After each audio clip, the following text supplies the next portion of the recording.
নমস্কার বন্ধুরা, কেমন আছো সবাই? আশা করি সবাই ভালো আছো।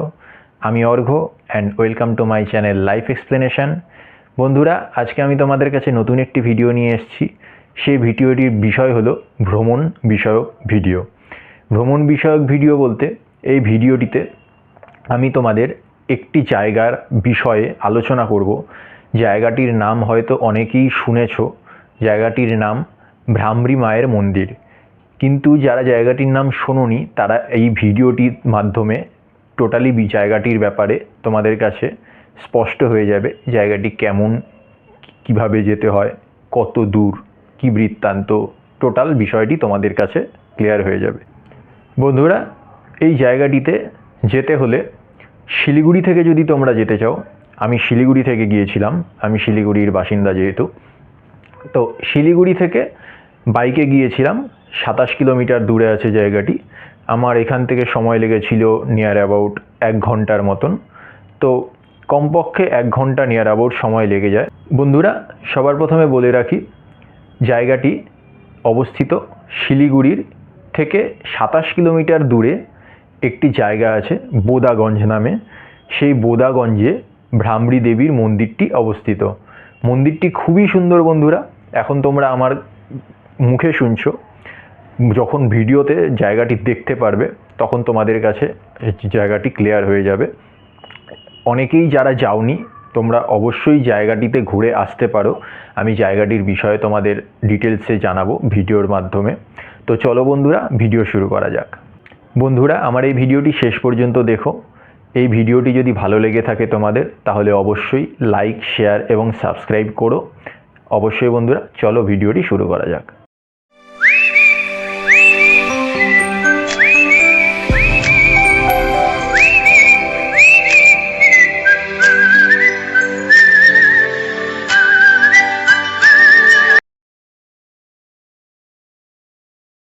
হ্যালো বন্ধুরা, আজকে আমি তোমাদের একটি খুবই সুন্দর একটি জায়গার বিষয়ে বিবরণ দিতে যাচ্ছি। জায়গাটির নাম হলো 51তম পীঠ ভ্রামরী দেবী মন্দির।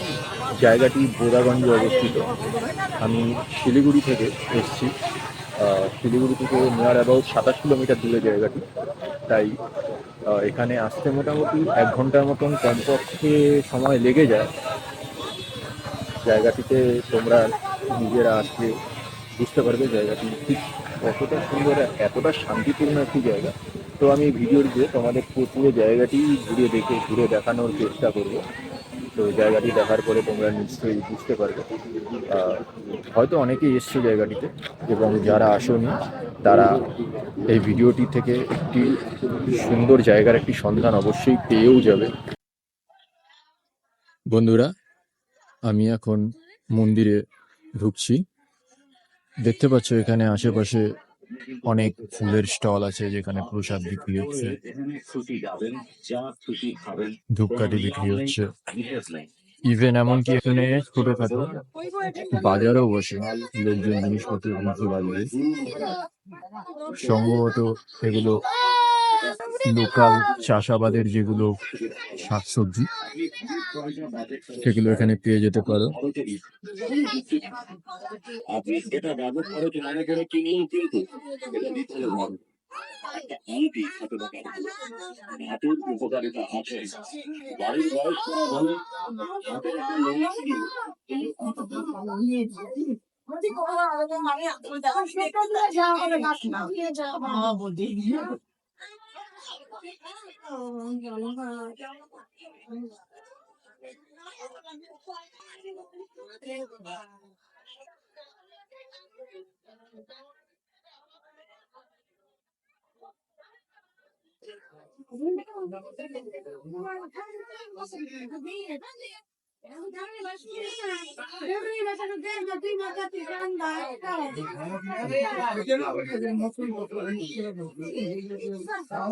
দেখতে পাচ্ছি বন্ধুরা মন্দিরের পরিবেশ।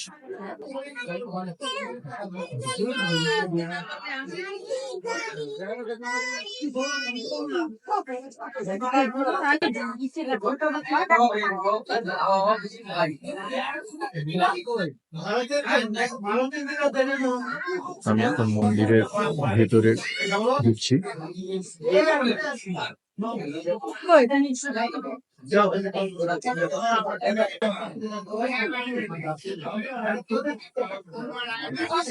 এখানে রামলি মায়ের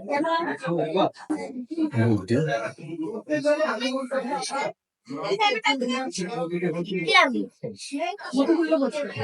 বন্ধুরা তোমরা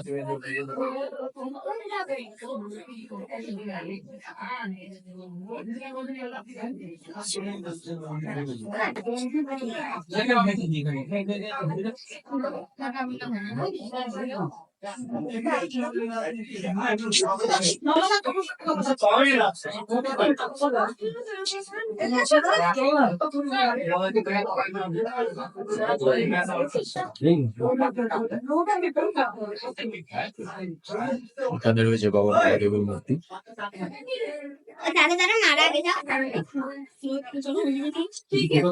এখন বন্ধুরা আমি তোমাদের দেখাবো এখানে রামলি মায়ের যে চরমটি ছিল সেই চরমটি আমি তোমাদের দেখাতে যাচ্ছি। জায়গাটিতে অবশ্যই এসে তোমরা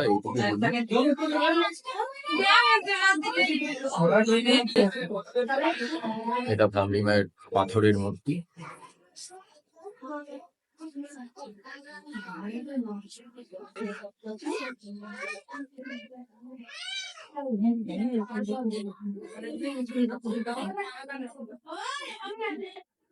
তোমরা দেখতে পাচ্ছ বন্ধুরা, এটা হচ্ছে রামলি মায়ের বাপা বা চরণ।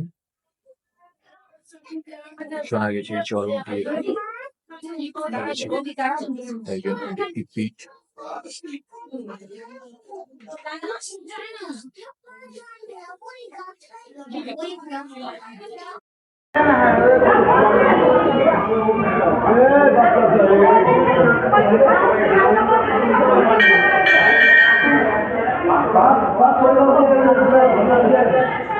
বন্ধুরা আমি তোমাদের এখন একটি জিনিস দেখাবো, অবশ্যই অবাক হওয়ার মতনই একটি জিনিস। সেটা হলো তোমরা দেখতে পাচ্ছ এখানে দুটি গাছ নিচ থেকে উঠেছে, কিন্তু ওপরে গিয়ে দুটো একসাথে জয়েন্ট হয়ে গেছে। গাছটির নাম অ্যাকচুয়াল আমার জানা নেই, হয়তো এটি অশ্বত্থ গাছ বা বট গাছ তো না, এটা বট গাছের ঝুড়ি হয়, বাট এই গাছের ঝুড়ি নেই। অশ্বত্থ গাছ বা পিপল গাছের মতন কিছু লাগছে, বাট এটাই অবাক হওয়ার বিষয় যে গাছটির নিচ থেকে দুটো আলাদাভাবে উঠেছে, কিন্তু উপরে গিয়ে ঠিক একসাথে জয়েন্ট হয়ে গেছে।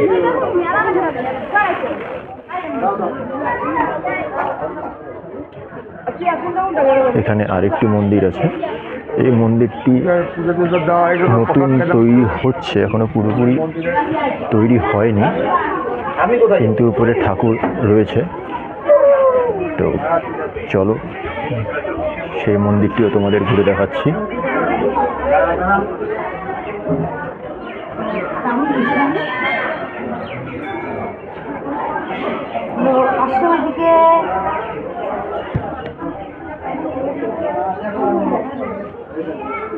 তোমরা দেখতে পাচ্ছ বন্ধুরা, এখানেও রামলি মায়ের মূর্তি রয়েছে, পাশে বাবা মহাদেবের মূর্তি রয়েছে।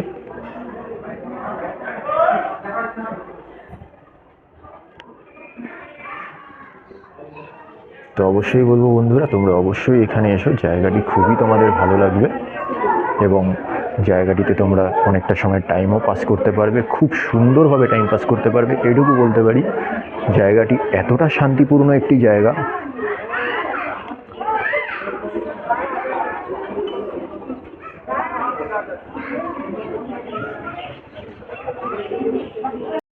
বন্ধুরা আমি তোমাদের আরেকটি জায়গা দেখাতে চাই। এখানেই ঠিক মন্দিরের ঠিক বাঁ পাশে জায়গাটি দেখতে পাচ্ছ, একটি বিশাল উচ্চতর একটি শিব ঠাকুরের মূর্তি এখানে রয়েছে।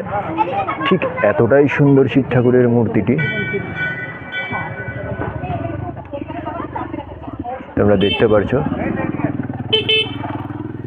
তাই বারবারই বলছি বন্ধুরা, জায়গাটি তোমরা ভিডিওটিতে যেভাবে দেখছো, এখানে আসার পরে তোমাদের ঠিক তার থেকে অনেক অনেক বেশি ভালো লাগবে, এটুকু আমি সিওরিটি দিচ্ছি জায়গাটিতে। তার থেকেও বড় কথা, তোমাদের এখানে আসার পরে মন এমনিই শান্তি হয়ে যাবে। আর এখানে কোনো ক্রাউড নেই, একদম শান্তিপূর্ণ, কোনো চিল্লা হল্লা নেই। এই সাইডেও স্টল অনেক রয়েছে। এটা ঠিক মন্দিরের পেছনের সাইডটা, এই সাইডেও কিছু স্টল রয়েছে যেখানে ফুল, মিষ্টি, প্রসাদ, ধূপকাঠি, মোমবাতি সব কিছু বিক্রি হচ্ছে।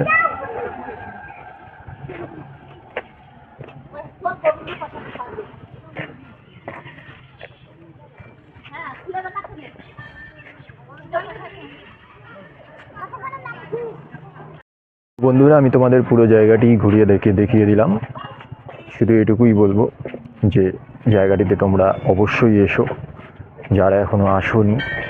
আমি শিলিগুড়ি থেকে এসেছি, তো শিলিগুড়ি থেকে আমি দুপুর নিয়ার অ্যাবাউট 1টার দিকে বেরিয়েছিলাম।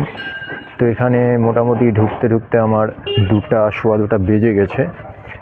তো মন্দির তোমরা যদি পুজো দিতে চাও বা অঞ্জলি দিতে চাও, তাহলে তোমাদের ডট এখানে ঠিক 1টার আগে ঢুকতেই হবে।